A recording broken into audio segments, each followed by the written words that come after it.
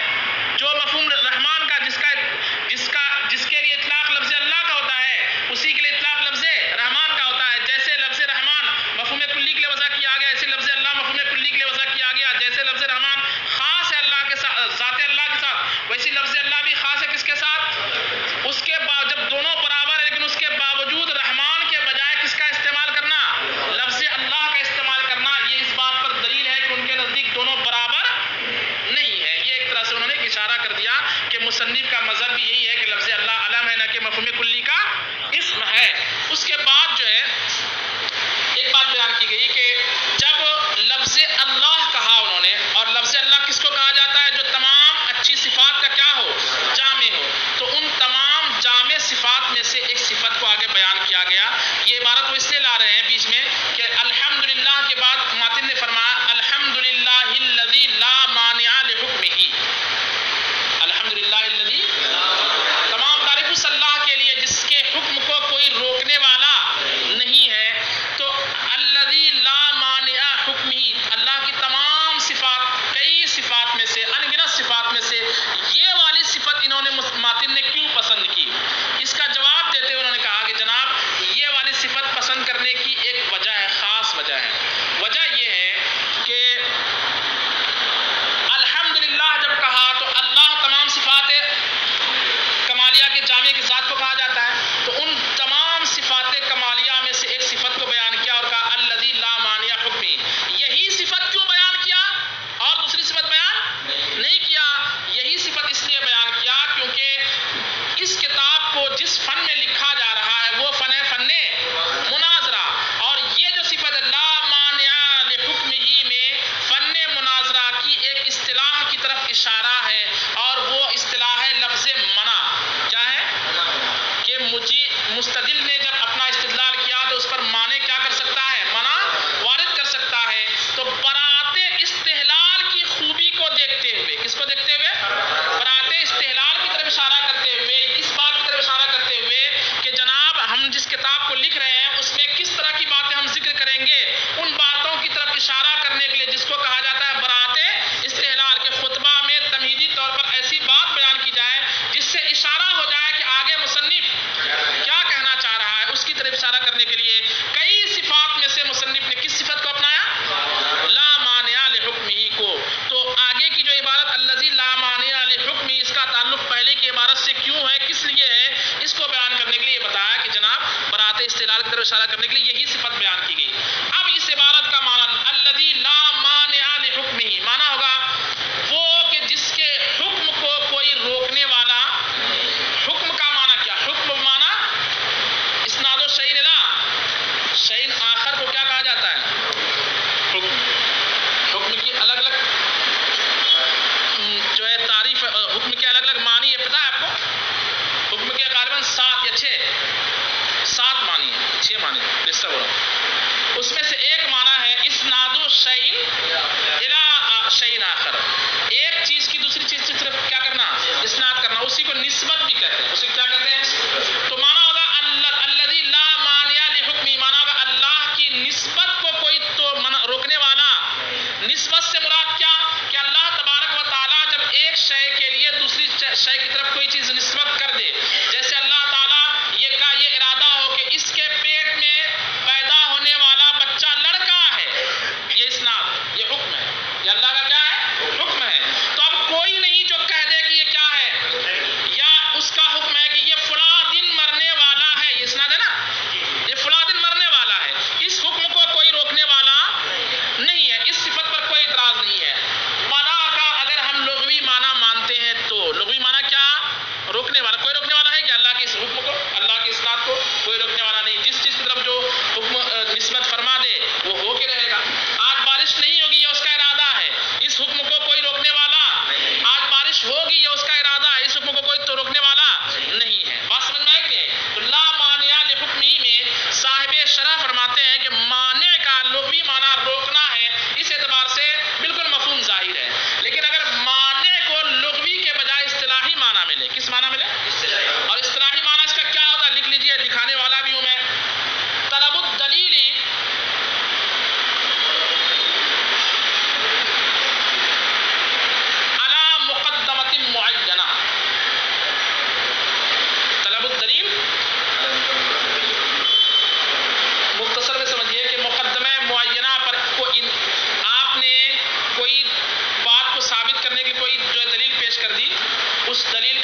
اور صفات تمام صفات کمال کا کیا ہے؟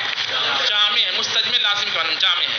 لا اسم لے مفہوم الواجب بالذات، نہ کہ واجب بالذات کا مفہوم کلی. جی آپ کے پاس نہیں ہے، دوسرے کی طرف لا رہے ہیں. اپنے کلاس والوں کو جمع کرے پیسے اور 2 4 5 10 لے کے ایڈوانس میں لا کے رکھ دیں. دے دیجیے. کیا مانگ رہے دیجیے ان کو. اس سے دونوں کا ٹائم خراب ہو رہا ہے، ان کا بھی ٹائم خراب ہے، آپ کا بھی. لا اسم لمفہوم الواجب بالذات، نہ کہ واجب بالذات مفہوم کا اسم ہے، نہ کہ واجب بالذات مفہوم کلی کا اسم ہے. کما قیل، جیسا کہ کہا گیا. کیوں؟ لأنہ ینافیہ، اس لیے کہ لأنہ ینافیہ دلالت کلمۃ التوحید علیہ، اس لیے کہ کلمہ توحید کا توحید پر دلالت کرنا اس کے منافی ہے. کلمہ توحید چونکہ کس پر دلالت کر رہا ہے؟ توحید پر. تو کلمہ توحید کا توحید پر دلالت کرنا یہ منافی ہے اس بات کے کہ لفظ اللہ کیا ہے؟ مفہوم کلی کا اسم ہے. وَلِذَالِكَ اختار ذَالِكَ، اس لیے مصنف نے اسے ہی پسند کیا. کسے؟ لفظ اللہ کو پسند کیا، اسم جلالت کو پسند کیا، دون الرحمن، نہ کہ رحمان کو. اب اس کے بعد جو ہے آگے کی عبارت کا پہلے سے تعلق بیان کرتے ہوئے کہتے ہیں ثم اراد بعد الایماء الى الاستجماع لجميع صفات الکمال بالاجمال ان يفصل بعضها مع الاشارہ. پھر مصنف نے ارادہ کیا کہ اجمالی طور پر تمام صفات کمالیہ کے جامع ہونے کی طرف اشارہ کرنے کے بعد ارادہ کیا کہ ان میں سے بعض کی برات استحلال کی طرف اشارہ کرتے ہوئے کیا کر لے؟ تفصیل بیان کر دے. ترجمہ سمجھ میں آیا کہ نہیں آیا؟ پھر سے لفظی ترجمہ یوں کریں گے.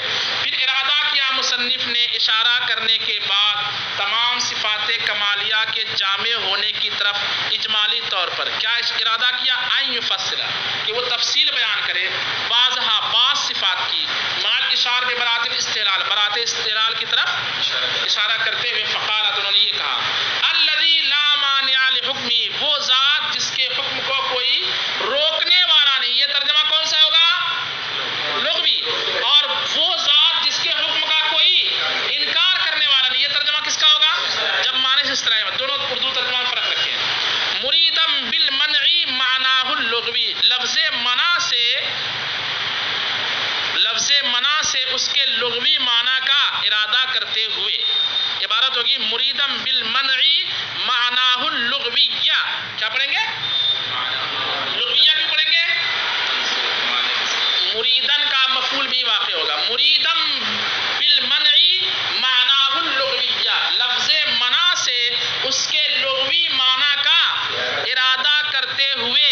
اور اردو ترجمہ ہوگا وہ کہ جس کے حکم کو کوئی روکنے والا نہیں. وَيَحْتَمِلُ أَن يَكُونَ الْمُرَادُ الْمَعْنَى الْاصْطِلَاحِي، اور یہ بھی ممکن ہے کہ مراد معنی اصطلاحی ہو. وَيَحْتَمِلُ أَن يَكُونَ الْمُرَادُ الْمَعْنَى الْاصْطِلَاحِيَّ، اور یہ بھی ممکن ہے کہ مراد اس سے کیا ہو؟ معنی اصطلاحی ہو. کیسے بھائی؟ بِجَعْلِ إِنْكَارِ الْمُنْكِرِينَ كَلَا إِنْكَار، منکرین کے انکار کو لا انکار مانتے ہوئے. کیسے لا انکار مانیں گے؟ لِوُجُودِ مَا، ان چیزوں کے پائے جانے کے سبب. ان تأملوا فیہ، کہ اگر وہ ان میں کیا کرے؟ غور کرے. ارتدعوا عنہ، تو اس سے کیا ہو